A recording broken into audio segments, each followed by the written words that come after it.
और जो वो थी सुरुचि, वो क्या कर रही है? सुनो जी, हाँ मैं ब्यूटी पार्लर जाऊंगी। अच्छा, पैसे चाहिए? बोले हाँ।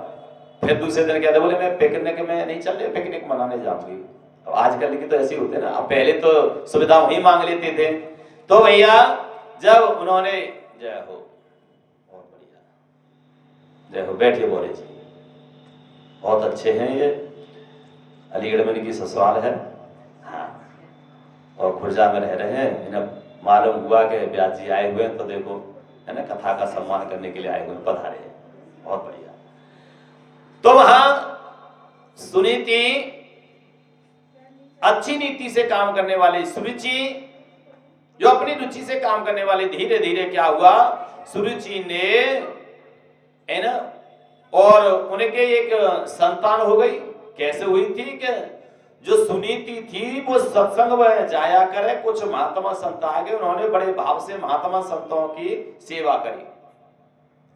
और जो भक्त होते हैं ना, वास्तव में वो अपने लिए रोटी मिले न मिले, एक दूसरे को आने वाले, क्योंकि ये तीन देवता होते हैं आपको जो साक्षात आशीर्वाद है, अतिथि देवो भव, अतिथि देवो भव, और एक मातृ देवो भव, और एक पितृ देवो भव। तीन देवता आपको आशीर्वाद तुरंत देते हैं। तो तीन देवता बताए, ए जिज्जियो, कौन कौन से देवता बताए? वो उन्हीं देवता ने कि तुम देवी हो तीनों, हाँ। तो तीन देवता बताए, अतिथि देवो भव, मातृदेवो भव और पितृदेवो भव। ये तीनों तुरंत आशीर्वाद देते हैं, बाकी सब आशीर्वाद आपको व्यवहार के रूप में देंगे। तो उन्होंने जैसे अतिथि सत्कार किया, और अतिथि सत्कार जब किया तो क्या हुआ कि वो महात्मा प्रसन्न हो गए। अरे देवी, हम बड़े तुम्हारी सेवा से प्रसन्न, बताओ क्या चाहिए? बोले हमें क्या चाहिए, कुछ भी नहीं। बोले नहीं नहीं, तुम्हारे तो पुत्र है ही है ना, और तुम्हारे तो पुत्र होगा ही होगा, लेकिन अगर तुम्हें कोई, तुम्हारा पुत्र ऐसा नहीं होगा, बड़ा अच्छा होगा, सुंदर होगा, ज्ञानी होगा, भक्त होगा, और नाम रोशन करेगा। अब माँ का पुत्र नाम रोशन करे तो इससे गर्व की बात क्या है? लेकिन देवी हम फिर भी तुम्हें देना चाहते हैं, आप जो कहोगे वो मिलेगा। अब देखो सुरुचि और सुनीति में कितना अंतर है। सुनीति कह रही है कि मेरी एक बहन है, उसको भी पुत्र होना चाहिए, जबकि उसी बहन के कारण वो वहां से निकली थी। ये है सुनीति। आज भगवान की कृपा से उनके भी पुत्र हुआ, उत्तानपाद के। अब उनका पुत्र भी बड़ा हो रहा है, इधर से इनका भी पुत्र हो रहा है। बेटे ने पूछा, 4 वर्ष के हो गए, मम्मी पापा कौन से हैं? किसी से ज्ञात हो गया कि जो राजा साहब है ना वो पापा है। मैं तो जाऊंगा, पिताजी की गोद में बैठूंगा, जब मेरे पापा हैं तो मैं क्यों नहीं जाऊंगा? वहां पर गए, पिता को मालूम पड़ा और पिताजी ने उसको अपनी गोदी में उठा लिया। सुनीति के पुत्र को गोद में उठा लिया, वहां पर बैठी थी वही हाड़ मास की सुंदर ब्यूटी है ना, ब्यूटीफुल, उनकी दूसरी सेकंड मैरिज जो हुई थी पत्नी। हाँ, वो बोली ये क्या है, हटो यहां से। उस बच्चे की वहां पकड़ करके हटा दिया, चलो यहां से। अरे मैया, ये हमारे भी तो पिताजी हैं। नहीं, अगर पिता की गोद में बैठना है तो मेरी कोख से जन्म लेना और जाओ और तपस्या करो। जब भगवान तुम्हें कहे तब मेरी कोख से जन्म लेना, यही मांगना कि मैं उनकी, तब बैठोगे। यहां से हटिए। अब रोता रोता भैया अपनी मैया के पास गया। माँ, मैं बड़ा हो जाऊंगा तो इस दूसरी माँ से मैं बदला लूंगा। नहीं बेटा, हाँ पाप लग जाएगा, तुम्हारी वो माँ है। क्योंकि ये शास्त्र कहते हैं, और उसमें गरुड़ पुराण में लिखा हुआ है, एक पति की 4 पत्नियां हैं या 3 पत्नियां हैं, अगर उसमें से किसी के संतान हो गई तो सारी पत्नियां मां बन गई, ये पुराण कहता है। और अगर एक चाचा ताऊ 4 भाई हैं, 5 भाई हैं, किसी के भी संतान हो जाए, कोई भी पुत्रवान हो जाए तो सारे पिता बन गए, ये गरुड़ पुराण कहता है। अब कल वो में तो आप समझती हो, देख वो वाला बैठो ना, हाँ सुंदर सब वो मेरो है, बस बैठो ना कलुआ उनको है, हाँ उनको है, वो बेटा का वो है मेरो, अच्छा मेरा तेरी अपना तेरी लगा दी, ये कलयुग का नियम है। इसलिए जब उन्होंने फटका लगाई तो बोले नहीं नहीं बेटा माँ है वो तुम्हारी, और माँ ने तो तुम्हें अच्छा ही बोला है।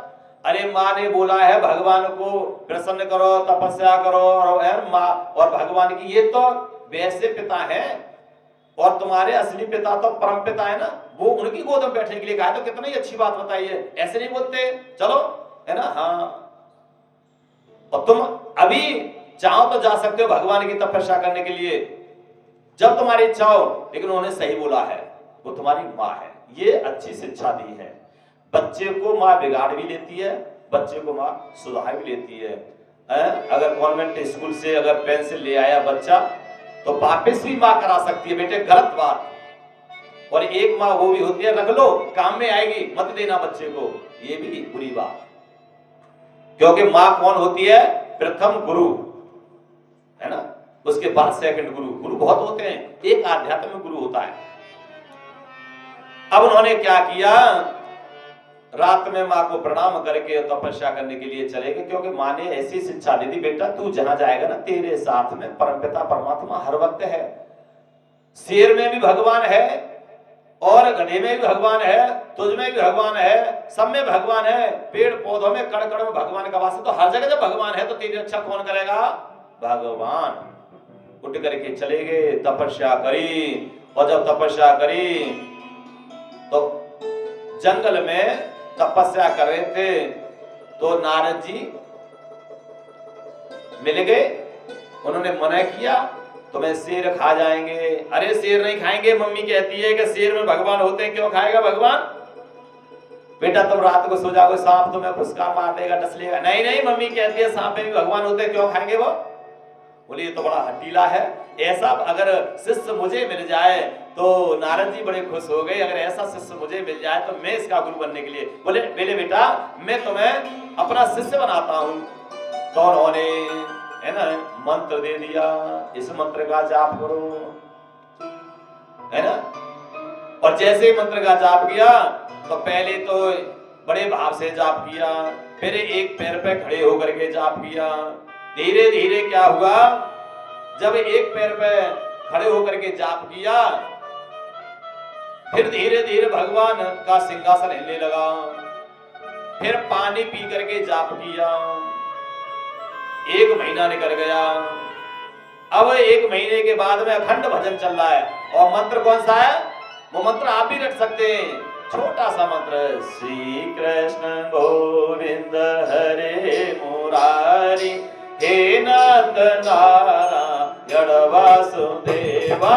श्री कृष्ण गोविंद हरे मुरारी, हे नाथ नारायण वासुदेवा। हे नाथ नारायण वासुदेवा, हे नाथ नारायण वासुदेवा।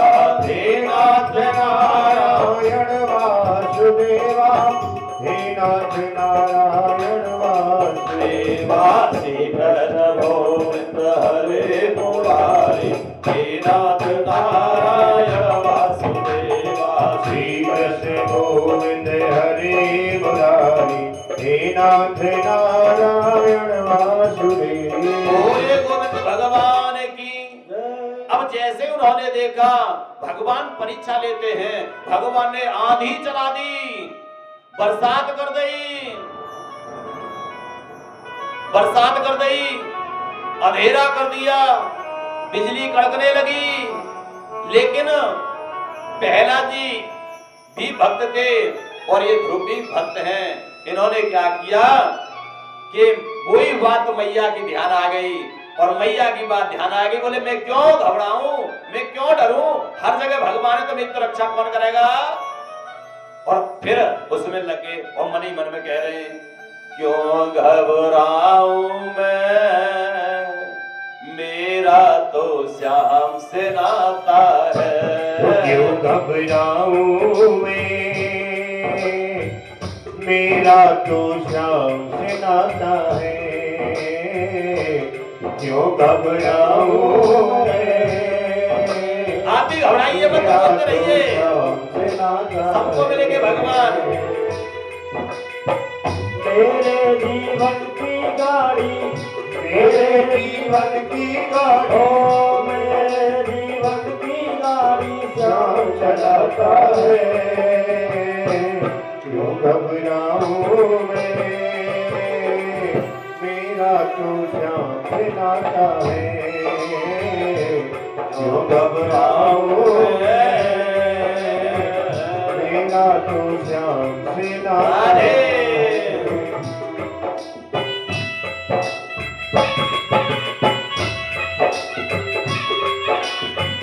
हिम्मत न हारिए, न बिसारिए राम, और सबके बिगड़े हुए बनाएंगे दाता काम। और कहिए गोविंद, और जब जब मुझ पर पड़ती है दरकार, श्याम हमेशा रहता है तैयार।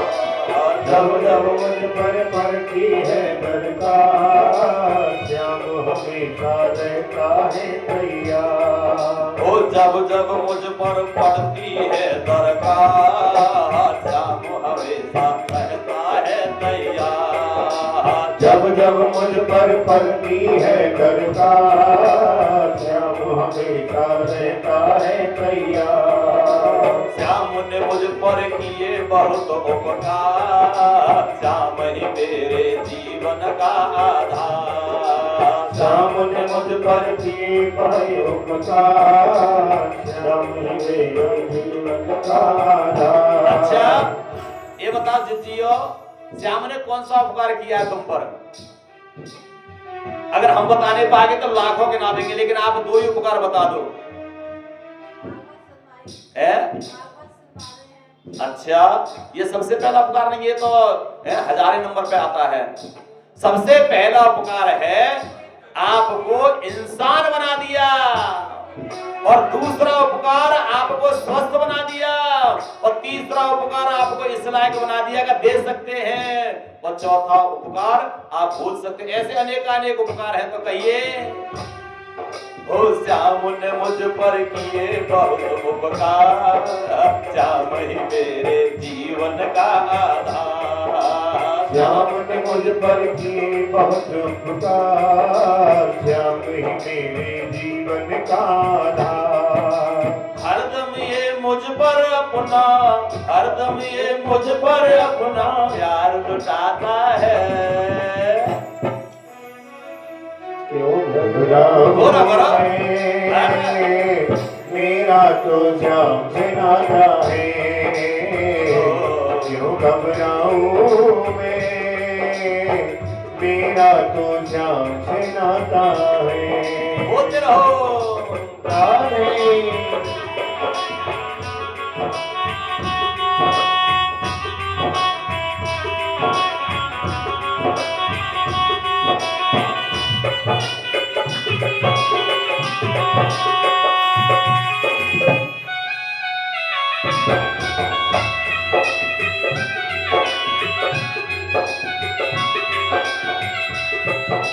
दुख के बादल जब जब मंडराते, श्याम नाम लेते ही भग जाते। दुख के बादल जब जब मंडराते, श्याम नाम लेते ही भग जाते। दुख के बादल जब जब मंडराते, श्याम नाम लेते ही भग जाते। दुख के बादल जब जब मंडराते, श्याम नाम लेते ही छट जाते। ये बाल विवाह का वो नहीं कर पाते, कभी दोबारा नजर नहीं आते। और बाल विवाह का वो नहीं कर पाते, कभी दोबारा नजर नहीं आते। आपने देखा होगा कभी कभी बड़ा कष्ट पड़ता है, इतना कष्ट पड़ता है कि एक्सीडेंट हुआ, आप फोर व्हीलर में विराजमान है, 10 लोग जा रहे हैं, 9 पॉइंट पे खत्म, 1 बच गए। क्यों बच गए? क्योंकि उसके मन में कहीं ना कहीं राम बैठा है। अभी परसों दरसों कोहरा पड़ा है, तो ये साउंड वाले भैया बता रहे थे कि 60 गाड़ी टकराई है 28 गाड़ी टकराई है, जिसमें कुछ लोगों की मृत्यु भी हो गई है, गाड़ी भी चूर हो गई है, और जो बच गए उनके अंदर कहीं विराजमान राम है। क्यों? क्योंकि जैसे टकराई होगी तो कहीं ना कहीं उन राम ने उनकी रक्षा करी होगी, क्योंकि आज नहीं कहीं ना कहीं भागवत में या सत्संग में जाकर उन्होंने राम को अपने मन में बिठा लिया है। दुख के बादल जब जब मंडराते, श्याम नाम लेते ही भग जाते। दुख के बादल जब जब मंडराते, श्याम नाम लेते ही भग जाते। ये बाल विवाह का वो नहीं कर पाते, कभी नजर वो नहीं दोबारा नहीं आएंगे। अगर आपके अंदर राम बैठा है तो दोबारा कभी, साफ लिखा है, दोबारा कभी नहीं आएंगे। और जहां राम हटा, जैसे देखा ना, नजर हटी और दुर्घटना घटी, और दिल में से राम हटा तो फिर ज्वार भाटा, क्या घटा कोई पता नहीं। बोलिए राधे श्याम भगवान की जय जय श्री राधे। आज ध्रुव जी पर प्रसन्न हो गए और भगवान आ गए। इतना अखंड भजन किया इन्होंने, अखंड भजन किया है, भगवान को आना पड़ा, क्योंकि भगत के बस में है भगवान। कृपा की न होती आदत तुम्हारी, तो सुनी ही रहती अदालत तुम। अगर कृपा न करता कन्हैया तो आप लोग, ये अग्रवाल परिवार जो है, ये भगवान की यह कथा कराता नहीं कराते। यहाँ पे क्या हो रहा होता, डीजे बजा होता और ध्रुव नृत्य हो रहा होता और जाने क्या क्या हो रहा होता। लेकिन इन्हें पता है भगवान कृपा करेंगे। कृपा की न होती आदत तुम्हारी, तो ये सुनी रहती अदालत। ये कृपा करते हैं और मैं, है ना, और इतनी कृपा कर दी है कि भैया इन्होंने तो आगे आने वाली 3 कथाओं का भी निमंत्रण दे दिया है। बोलिए गोविंद भगवान की। अगली साल यहाँ राम कथा होगी, एक लखनऊ में होगी और ये गाजियाबाद वाली बहन जी वहां कराएंगे। समय निश्चित नहीं है, लेकिन ये कन्हैया समय निश्चित करा देगा, ये पूर्ण विश्वास है कि होगी निश्चित। तो ये क्या है, अरे ये चाहती तो यहाँ से जाकर वहां बोले पंडित जी को मत बुलाओ, ब्याह जी को मत बुलाओ, और हम तो वैसे ही नाच कूद कर लेंगे। लेकिन नहीं, इन्हें पता है कि ये कृपा करेगा हम पर, इसलिए आज कृपा करें। और उन्होंने एक कपोल पर भगवान नारायण ने शंख लगाया, क्योंकि ध्रुव इतने विचलित हो गए कि पहली बार तो भगवान को देखा, और पहली बार जब भगवान को देखा तो कुछ बोलने की शक्ति नहीं रही।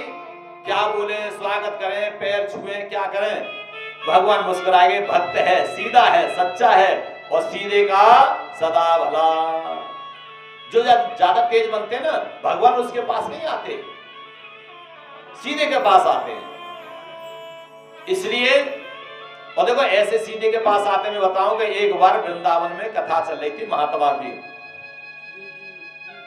तो महात्मा जी कह रहे थे राम का नाम लो तो सब भवसागर से पार हो जाते हैं, गंगा मैया भी पार कर दी है, बस राम का नाम लेना पड़ता है, और राम का नाम कोई भी चीज हो सब में पार हो जाता है। वहां तो सब्जी बेचने वाली कथा सुन रही थी, तो सब्जी बेचने वाली कथा सुन रही थी, वो सब्जी बेच करके उनके कानों में ये शब्द आ गए, तो उन्होंने कहा कि भाई ये बढ़िया है, राम का नाम लेने से सब चीज पार हो जाती है, तो क्यों जमुना मैया को ना पार करते। तो सब्जी की टोकरी बिक गई, सब्जी टोकरी को लेकर के और राम का नाम लेकर गंगा मैया प्रवेश कर गई। अब प्रवेश कर गई तो एक को विश्वास होगा, तो एक तो प्रवेश कर गई। अब प्रवेश कर गई तो उसमें खुशी चली गई और पार भी हो गई। भगवान बोले जब विश्वास है तो विश्वास क्यों तोड़ूंगा। प्रहलाद जी को विश्वास था, हिरण्याकश्यप ने पूछा तेरा भगवान कहाँ है, बोले हर जगह, बोले इस खंबा में, और प्रहलाद जी ने बोल दिया हाँ, और भगवान पहुंच गए वहां जहां भक्त की हाँ भगवान पहुंचते वहां। अब तो वो रोज अपना किराया बचावे, रोज आवे और रोज वही में जावे, है ना। पंडित जी बोले पंडित जी तुमने हमारे लिए बहुत अच्छी बात बताई। क्या बताया? कि तुमने बताया कि राम का नाम लेके चले जाओ और जमुना मैया हम पार करके चले जाते हैं और हमारा तो किराया बचेगा। तुमने बड़ी अच्छी बात कथा, अब हम पे किराया बचेगा है तो ऐसा करो पंडित जी हमारे घर कथा कर दो। सीधी सच्ची बिचारी। बोले सीधी सच्ची क्या? बोले चलो तो। बोले मैं परसों फ्री है जाऊंगा, फिर चलियो तुम्हारे घर कर दूंगा। पंडित जी ने अपनी पोती पोती लई संभाली और अपने पहले तो अधिकतर ऐसी कथा हुआ करती है, अब तो साइजबाज से होती है। पंडित जी ने पोती को दबाया, चलो पंडित जी चलो। और वो छबरिया टुकरिया रख के अपनी टोकरी सिर पे चल दी, जमुना जी में घुस गई। अरे बोली नाव तो ले ले लली। अरे नाव का ले ले, चलो जल्दी। अरे कि नाव तो ले ले। अब पंडित जी विश्वास ही ना होगा जब कहा होगा हम तो डूब जाएंगे। पंडित जी को क्या विश्वास? हम डूब जाएंगे। और टोकरी वाले को क्या विश्वास? हम पार रह जाएंगे। अब पंडित जी के जहां तक छाती तक पानी आएगा, गर्दन तक आएगा। अब तो पंडित जी वहां में हिलोर में अरे लली मोए बच्चा, लली बच्चा राम का नाम लो। अब पंडित जी राम का नाम राम राम राम राम राम राम, लेकिन बीच में विश्वास नहीं था कि मुझे पार हो जाना है। वही विश्वास, जहां विश्वास टूटा वहीं भगवान रूठा। अंत में पंडित जी पार नहीं कर पाए। तब उन्होंने हाथ को पकड़ा और कहा प्रभु है ना मेरे साथ है, ये पार करा दो। कन्हैया भगत के बस में पार करा दिया। बोलिए गोविंद भगवान की। ये है मेरे प्रभु की, गोविंद की कृपा। आज इन्होंने जब देखा तो भगवान की कृपा से वहां कपोल पे लगाया शंख, स्तुति उन्होंने बड़ी अच्छी करी और कह दिया है ना। कहने लगे क्या कहने लगे? जो आदत तुम्हारी कृपा की न होती, जो आदत तुम्हारी हाय कृपा की न होती, जो आदत तुम्हारी कृपा की न होती, जो आदत तुम्हारी तो सुनी रहती अदालत तुम्हारी, तो सुनी रहती अदालत तुम्हारी कृपा की न होती, जो आदत तुम्हारी कृपा की न होती, जो आदत तुम्हारी।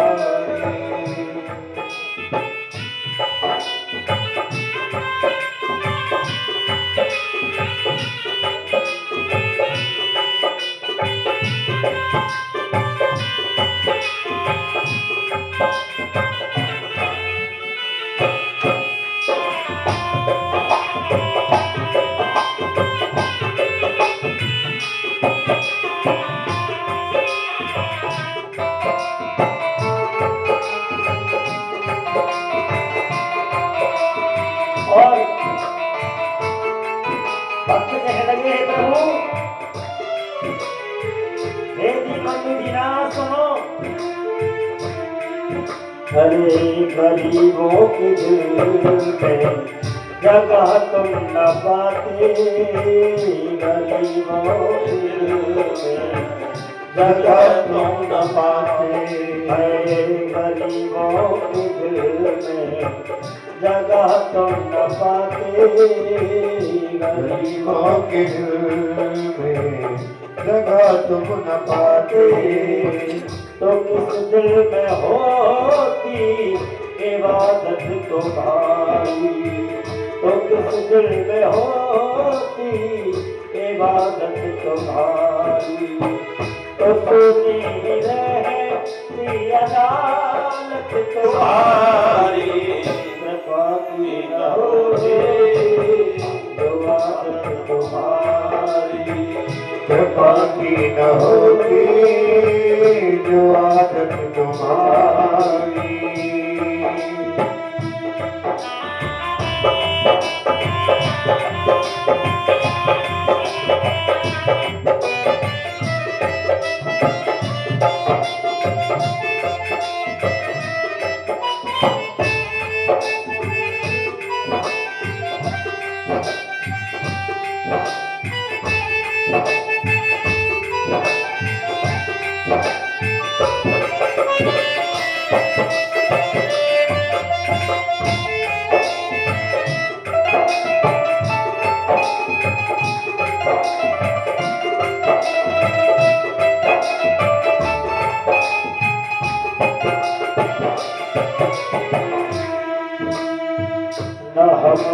होते मुजरिम तुम होते हाकिम न हम होते मुजरिम न तुम होते हाकिम न हम होते मुजरिम न तुम होते हाकिम न हम होते मुजरिम न तुम होते हाकिम तो सुनी ही रहती अदालत तुम्हारी तो सुनी ही रहती अदालत तुम्हारी तो किस दिल में होती ये आदत तुम्हारी कृपा की न होती जो आदत तुम्हारी कृपा की न होती जो आदत तुम्हारी तुम्हारी कृपा के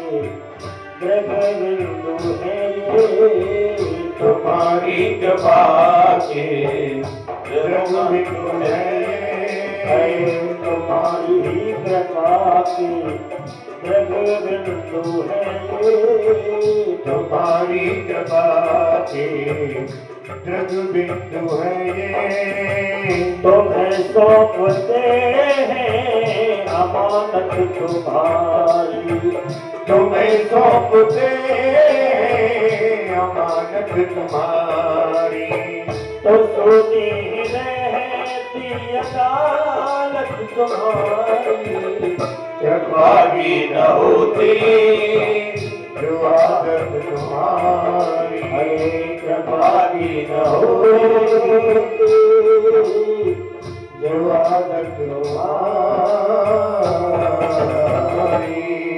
भगवान ने कृपा कर दी ध्रुव पर और कहा इतनी तपस्या करी और कहा कि तुम्हें क्या चाहिए। लेकिन भक्त को क्या चाहिए मालूम? एक बार प्रहलाद जी से भी ऐसी भगवान जी ने कहा। लेकिन आज कलयुग के भक्त है ना, अगर इनके पास भगवान आ जाएं तो इतनी चीज मांग लेंगे, बस अपने पेट भर लेंगे पहले तो। अरे भगवान की तो छोड़ो, अगर अपने जानकारी का नेता बन जाता ना तो पहले अपने मोहल्ले की सड़क बनवाते हैं, बोले जी तो हमारे जानकारी के। हाँ, और भगवान कलयुग के प्राणी कैसे होते मालूम है? एक ने ब्रह्मा जी को भजन कर लिया 2 महीना, ब्रह्मा जी प्रसन्न है, हम तुम पर प्रसन्न है, वर मांग लो। कलयुग का प्राणी था, बोले कि हमें वरदान ऐसा दे दो कि खुर्जा में हमसे ज्यादा पैसा वाला न हो। बोले दूसरा वरदान और मांग ले, 2 महीना भजन करे फिर बाद में न दूंगा। बोले दूसरा वरदान ये है कि हमें फिर कबू 2 मांग ले तुम। ब्रह्मा जी बोले जी तो फिर उधार रहे। अब उसके बाद में खुर्जा में और बढ़िया बढ़िया मकान बने, सबके व्यवस्था अच्छी बन गई। भगवान जी से बोले ब्रह्मा जी प्रकट हो। बोले भैया आदेश। बोले हमारे 2 वरदान। बोले मांग ले। बोले कि हमारी यूपी में सबसे ज्यादा पैसे वाले हम ही हो। बोले दूसरा और मांग ले। आते तो बोले हम फिर कबूल 2 मांग ले, ये हमारा दूसरा वरदान। बोले उधार ही फिर 2 मांग ले। अब इसी तरह से सर्दी है जा तो बुलाए ले ब्रह्मा जी, जुकाम है जा तो ब्रह्मा जी नहीं कहूं जाए जरूरत ना, यही सब व्यवस्था कर दो। ब्रह्मा जी रोते रोते गए, भैया जी कलयुग के भक्त कैसे, नारायण तुम ही कुछ करो। ये जाने तो नाक में दम कर दो, छींक आवे तो हमें बुलावे, बुखार आए तो हमें बुलावे, और 2 वरदान आगे के लिए कन्फर्म कर दे तो जाको कर देना आता रहो। नारायण मुस्कुराए, कलयुग के प्राणी है ना, न थोड़ा सोच समझ के वरदान दिया करो, ये कलयुग के बड़े चालाक होते हैं आजकल के। अच्छा, बोले प्रभु अब के लाज रख दो, अब के ना दूंगा मैं वरदान। नारद जी वो नारायण ने सरस्वती मैया से कही कि सरस्वती मैया जैसे ही अब के मांगे तो नहीं बैठ जाइयो। सरस्वती मैया 24 घंटे प्रत्येक प्राणी की जिह्वा पर बैठती है, ये नियम है। इसलिए कभी भी किसी के लिए बुरा मत बोलो। और साल भर में भगवान सबके सामने दर्शन देने के लिए आते, किस रूप में आए ये भगवान ही जाने, इसलिए सबका सम्मान करो। ऐसा नहीं है कि भगवान नहीं आते, आप भक्त तो पहचान लेते हैं और दुष्ट तो जाने क्या क्या कह देता है। इसलिए फिर दोबारा वरदान मांगने के लिए बुला लिया ब्रह्मा जी को। ब्रह्मा जी प्रकट हो। बोले भैया मांगे ले क्या चाहिए। सरस्वती आ गई, जिह्वा पे बैठेगी। बोले ऐसो हमें एक वरदान दो कि हमें जब दुनिया से बहरा के है जाए। बोले भैया दूसरा मांग ले फटाफट तू। बोले दूसरा वरदान ये है कि हमारे अंदर कबू मांगने की इच्छा ही ना आवे। बोला गोविंद भगवान की ब्रह्मा जी बोले भगवान कटो यार, ऐसे तो है। हाँ, तो कलयुग के प्राणी हैं। अरे उन्हें तो छोड़ो, अब आप लोग भी मालूम है कितनी ईमानदार बनते हो। जैसे 9 दुर्गा में व्रत रहेगा, है ना, तो 9 दुर्गा में 9 दिन तो आप जरूर कहते हो, क्या कहते हो, मैया नहीं मांगते धन और दौलत, ना चांदी ना सोना, हम तो मांगे तेरे हृदय में एक छोटा सा कोना। अम्बे तू है जगदम्बे काली, जय दुर्गे खप्पर वाली, तेरे ही गुण गावे, भारती हो मैया हम सब उतारे तेरी।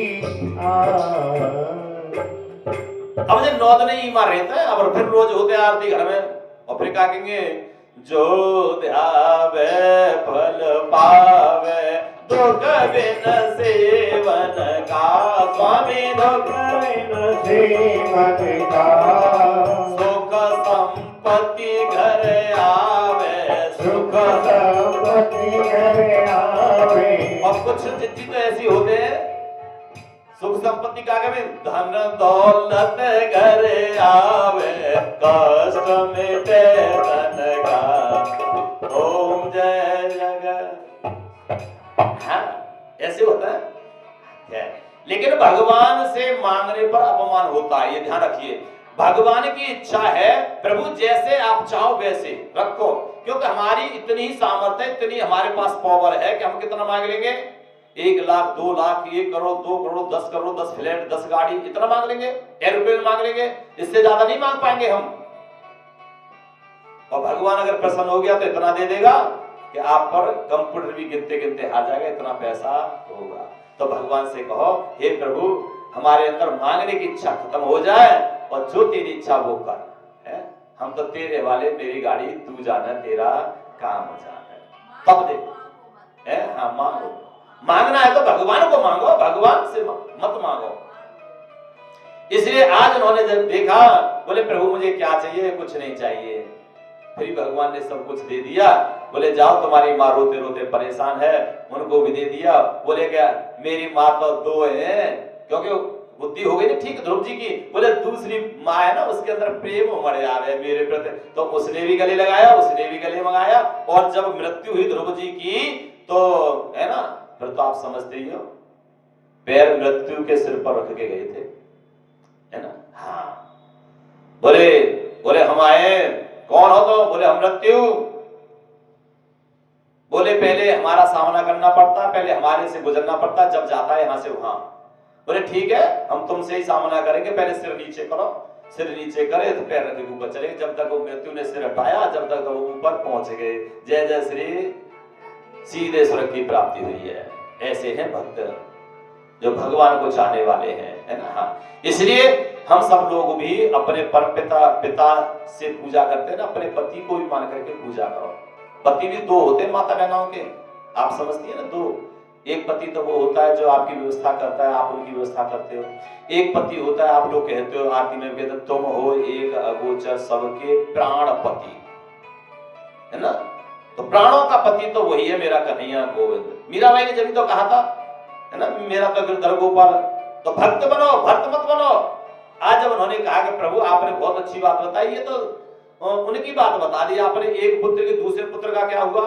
तब दूसरे पुत्र के प्रिय व्रत के बारे में बता रहे हैं कि दूसरा पुत्र था प्रिय व्रत, अच्छा व्रत किया था, ये व्रत ज्यादा करता था। और व्रत मीन्स होता है संकल्प। संकल्प मीन्स कोई भी अच्छा संकल्प कर लो तो व्रत संपन्न है, और अगर बुरा संकल्प कर लो तो संपन्न नहीं है। अच्छा संकल्प जैसे हम व्रत रह रहे हैं, और आज हमारा ये संकल्प है कि आज के बाद हम किसी से तेज नहीं बोलेंगे, है ना। ऐसा व्रत मत करो। बोले हमारे यहाँ व्रत है, हम तो आपने जी के यहाँ जाएंगे, वहां पकौड़ी बनेगी तो वहीं खाएंगे, व्रत की।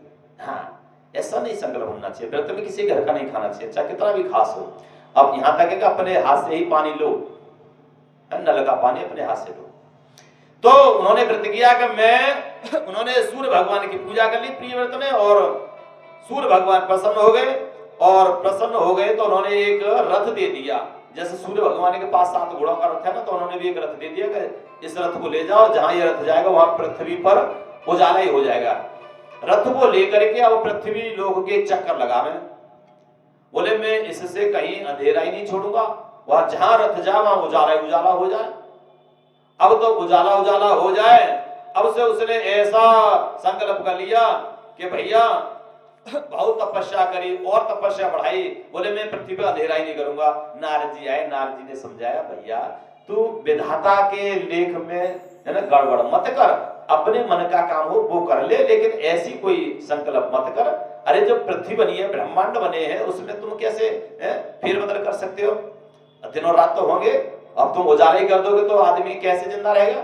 वो तो रात्रि हो जाती है जब काम पे विराम लगता है। अगर रात्रि न हो तो न तो माता बहनों को, न ड्यूटी करने वाले को, वो भी तो अंधेरे में भी ओवर टाइम कराना होगा। तो तू कैसे कर सकता है? ऐसा मत कर। बहुत समझाया तब जाकर वो माना। इसी तरह से फिर उनके एक पुत्र हुए आग्नेय, इनके नाभि हुए, नाभि के हुए ऋषभदेव, ऋषभदेव के हुए 100 पुत्र। बोले ऋषभदेव भगवान की जय। इनके 100 पुत्र हुए। 100 पुत्रों में से ऋषभदेव ने सबको बुलाया और मीटिंग करी। 100 पुत्रों को बुलाया, ये बताइए ये जीवन किस लिए मिला है? तो कुछ कलयुग की वहां में 99 बोले जीवन किस लिए मिला है?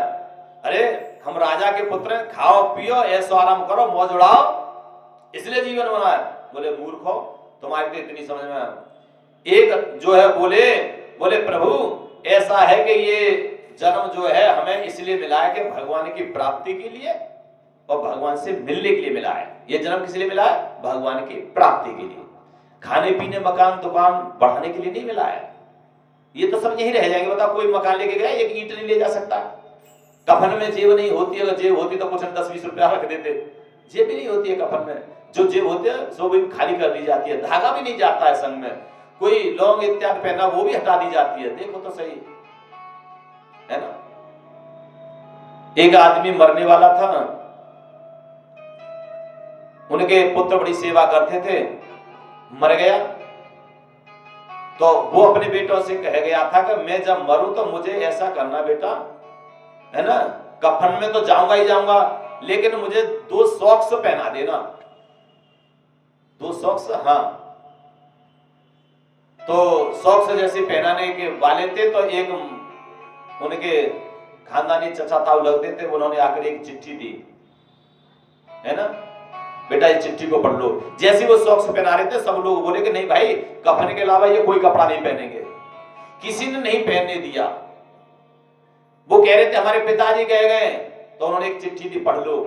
उसमें लिखा था बेटा कभी भी गलत काम मत करना, गलत तरीके से पैसे मत कमाना, मेरे साथ एक सॉक्स तक नहीं जा रहे तो तेरे साथ क्या जाएंगे। तब वो भक्त बना था। ऐसे होते हैं भक्त, हमारे साथ कुछ नहीं जाएगा, कितना भी पैसा इकट्ठा कर लो। जाता है एक गुरुजी को मैया खाना बना के पूड़ी बना के गरम गरम खिला रही थी। गुरुजी बोले बहुत बढ़िया स्वाद लग रहा है। इतनी देर में एक मृत आदमी बाहर से जा रहा था, लेके जा रहे थे राम राम सत्य है सत्य बोलो मुक्त है। तो वो शिष्या बोली गुरुजी मैंने देख आऊं जे स्वर्ग में गया है नरक में। गुरुजी बोले मैं इतनी तपस्या करूं, मैं ना जान पाया स्वर्ग में कैसे जाता, नरक में कैसे पहचान लेगी। तो कचरी लेके पहुंच गई और दीवार खींच से ऐसे करे वो जग लिया। और जब झांक के देखा तो बोले गुरुजी नरक में गए हो, नरक में गए। अरे देवी, अरे बहन मेरी बिटिया तुमने कैसे पहचान लिया? अरे गुरुजी सीधी सीधी बात है, आगे वाले बोलते हैं राम नाम सत्य, पीछे वाले बोलते हैं सत्य बोलो मुक्त है। उनके पीछे ग्रुप जाता है विशेष। अगर वो बुराई करते हुए जा रहे हो बढ़िया है चलो वो तो समझ लो ये गए नरक में, और रोते हुए जा रहे हो भलाई करते हुए जा रहे हो स्वादी हमने देखो ना तो वो गए हो स्वर्ग में। लेकिन समाज है, समाज में किसी का कोई मर जाए तो नीचे लिखवा देते हैं स्वर्गवास। पुत्र ठेकेदार बन जाता है, हमारे पिताजी कहाँ गए स्वर्ग में। अरे तू कैसे ठेकेदार बन गया भाई? वो स्वर्ग में गया नरक में तुझे कैसे पता? पता तो है नहीं, वैसे लिखवा रहा है तू। तो भैया स्वर्ग नरक में यहाँ मालूम पड़ जाता है, जाते हैं हम लोग। लेकिन ऐसे काम करो नेकी के कर्म कमा जा दुनिया से जाने वाले, ऐसे फूल खिला जा इस दुनिया से जाने वाले। इसलिए 89 पुत्रों को रिटायर कर दिया जो थे, और जो भरत जी थे है ना, उनमें से जो उनको गद्दी दे दी, और गद्दी से भरत जी ने जो है अपना गद्दी संभाली। अब भरत जी भी वृद्ध अवस्था में आ रहे हैं, तो उनके एक पुत्र सुमित जी को राजगद्दी पे बैठा दिया और वो गंडकी नदी के पास में तपस्या करने के लिए चले गए। गंडकी नदी की विशेषता होती है, मैया अगर तुलसी का पौधा हाथ में लेके, तुलसी का वृक्ष लेके भगवान कन्हैया का नाम ले लो ना और उस नदी में खड़े हो जाओ, तो 1 सालग्राम जड़ से और आएंगे और आपके हाथ में विराजमान हो जाएंगे। ये विशेषता है। जो ओरिजिनल सालग्राम होते हैं वो गंडकी ही नदी के होते हैं। ऐसे नर्मदा नदी है, नर्मदा नदी का कंकड़ साक्षात होता है शंकर। वहां से कैसा भी पत्थर उठा लाओ वो शंकर होते हैं। न प्रतिष्ठा कराने की जरूरत, न पंडित से पूजा कराने की जरूरत, लाके अलमारी में साक्षात भगवान भोलेनाथ है। ये विशेषता होती है जिन्हें नरवेदोसर कहते हैं। किसी किसी मंदिर में भी आते हैं वो, किसी किसी घर में होते हैं। घर में तो अंगुष्ठ मात्र ही रख सकते हैं, ज्यादा नहीं, है ना। हाँ, ये नहीं कि आप एक हाथ का रख लो, नहीं, पाप लगता है। और जो इष्ट होते हैं उनकी मूर्ति बड़ी होनी चाहिए और बाकी सब देवताओं की छोटी होनी चाहिए, जिसको आपने मान लिया। बाकी सम्मान सबका हो, क्योंकि देखो राम को हो चाहे कृष्ण को और किसी भी देवता को ले लो, कोई छोटा बड़ा नहीं है। आपने तुलसीदास बाबा का नाम सुना, ये राम जी को मानते थे और सूरदास बाबा किसको मानते थे? कन्हैया को। जब तुलसीदास बाबा अयोध्या से इधर आए तो सूरदास जी मिल गए। अरे भैया सूरदास जी राम राम। सूरदास जी कन्हैया को मानते बोले जय श्री कृष्ण, जय श्री कृष्ण। बोले राम राम, बोले जय श्री कृष्ण, जय श्री कृष्ण। अरे सूरदास जी एक बार राम राम कह दो, राम जी बड़े हैं और तुम कृष्ण जी को कह रहे हो कि कृष्ण बड़े हैं। नहीं भैया, मेरे तो कृष्ण बड़े हैं, मैं नहीं कहूं, मैं राम जी को बड़ा नहीं मानता, राम जी तो छोटे हैं। अब तुलसीदास व्यंग कर रहे थे उन पर, अरे नहीं भैया राम जी बड़े हैं, ऐसे कैसे हो जाएगा। अच्छा तो भैया ऐसा करो, किसी कोई और आदमी कह दे या तुम्हें सबूत मिल जाए तब तो मान लो कि राम जी बड़े हैं। हाँ। बोले एक तराजू लाओ। तराजू लाए। तुलसीदास बाबा सूरदास जी को ये बताना चाहते हैं कि राम कृष्ण दोनों एक है। अब तराजू लटका दी पेड़ से और तुलसीदास बाबा है ना बोले तुम बैठो। बोले सूरदास जी बोले आप बैठ जाओ। बोले नहीं पहले आप बैठो। तो सूरदास जी जो बैठ गए, ठाकुर जी उनके संग रहते थे। सूरदास जी के पद आप लोगों ने हाई स्कूल से पढ़ाए जाते हैं। उन्होंने ठाकुर जी को लिया और है ना और बैठ गए। ठाकुर जी की जय हो, ऐसे करके बैठ गए। थैला में से निकाल ले। अब बैठ गए तो पल्ला नीचे।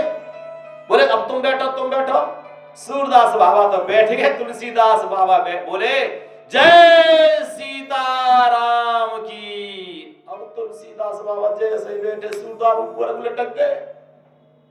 बोले पल्ला के नको बहारी। सूरदास देखेंगे भाई मेरा तो पल्ला हल्का पड़ेगा, मैं तो ऊपर लटक गया, मैं इतनी सेवा करता हूँ, इतने पद गाता हूँ, इनको भोग लगाता हूँ मिस्त्री को। अब आखिर में तो टप टप आंसू और उन्हें ठाकुर जी उठाए थैला में रखे और कुटिया में चले गए और निकाल के थैला में सलमा में रख दे। अब सूरदास जी बात नहीं करे, ठाकुर जी थे टेढ़ो मुंह कर लियो।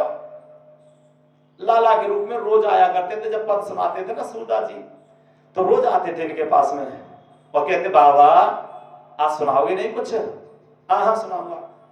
अब आए थोड़ी तरह हाथ लगा के बोले बाबा नाराज हो का? क्या हो गया बाबा नाराज हो? बात मत करो। अरे इधर तो देखो बाबा क्या बात है? बात मत करो। हम तो पागल है ना, तुम्हारे तुलसी इनको भोग लगा में, मिश्री खवा में, माखन खरा में, हम जो है प्रसादी मांग मांग के ला में, तुम्हारा भोग लगा में, पद सुना में, है ना। और सवेरे उठे जमुना जी में ठंड में नहा में, तुम्हारा स्नान करा में। हम तो पागल है। मुझ बात को अरे बाबा इधर तो देखो। बहुत लाला कन्हैया आए और आगे खड़े है कि बाबा पहले थोड़ा सोचो तो सही। अच्छा जी बताओ, चलो ये बताओ 2 बड़े के 3 बड़े? जाए अच्छा आदमी जावे, अनपढ़ भी जाने कि 3 बड़े ज्यादा होते हैं और 2 कम होते हैं। तो तुम अपने आप हिसाब लगा लो ना। क्या हिसाब लगाऊं? अब ध्यान से सुने, लाला समझा रहे कन्हैया देखो बाबा जब तुम बैठे काए पलड़ा में तो तुमने क्या कही? ठाकुर जी की जय हो। अब ठाकुर जी भी नेक से और तुम हल्के फुल्के और कुल्ले आदमी तो तो ऊपर तो लटक नहीं हो। और जब वो बैठे गए तो उन्होंने कहा गई सीताराम की जय हो। एक तो तुलसीदास बाबा मोटे ताजी, एक जो है सीता मैया और एक जो है राम जी। उस पलड़ा में 3 और तुम्हारे संग 2, वो हल्के तो बताओ कौन लटकेंगे। अब तुलसीदास बाबा तो मां जीती गए। सूरदास की समझ में आया, बोले ये ठीक है, हाँ अब चला। सूरदास जी ने फटाक से पे लड्डू गोपाल जेबा में रखे थैला में और फिर चल दे। कहां चले? तुलसीदास बाबा के पास। अरे हटेगा तुलसीदास? कौन? मैं सूरदास। बोले भाई ऐसा है कि कल गलती हैगी, दोबारा आओ और दोबारा तोलेंगे, वो गलती हो गई हमसे। तुलसीदास बाबा मुस्कुराए, मुझे सब पता है, टेढ़ी टांग भाई ने समझा के भेजो है ना। हाँ, तब उन्होंने समझाया, छाती से लगायो और छाती से लगा के बोले राम कृष्ण दो एक हैं, अंतर नहीं निवेश, एक के नयन गंभीर है, दूसरे के चपल विशेष। दोनों एक हैं, केवल सोचने के उनके नयन जो अलग हैं। कन्हैया के नयन ज्यादा चलते हैं, वो गंभीर रूप से बात करते हैं।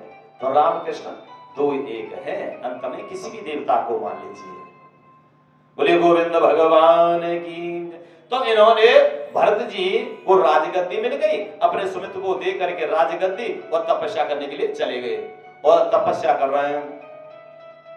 तपस्या करते करते क्या हुआ, इन्होंने क्या देखा कि नदी के किनारे पर उधर वाली साइड में एक हिरनी गर्भवती, उसने छलांग लगाई। शेर ने पीछे से धाड़ लगाई, डर के मार वो नदी में छलांग लगा दी अपनी जान बचाने के लिए। भाई जान तो सबको प्यारी होती है। तो जब जान बचाने के लिए छलांग लगाई तो गर्भवती थी, तो उसका गर्भ जो है उसमें गिर गया। अब वो तो गर्भ की पीड़ा माता बहनों की इतनी तेज होती है, बस नई जिंदगी होती है, बस ये समझ लीजिए। तो वो तो हिरनी तो मृत्यु को प्राप्त, वो तो बह गई। अब उनकी आंख खुली, उस बच्चे को ले आए, गर्म पानी से नहलाया धुलाया, सफाई करे, हल्की हल्की घास मीठी मीठी मधुर मधुर खिलाई है ना, पतली पतली, उसकी जान बच गई। अब तो उसके साथ खेलें, लालन पोषण करें,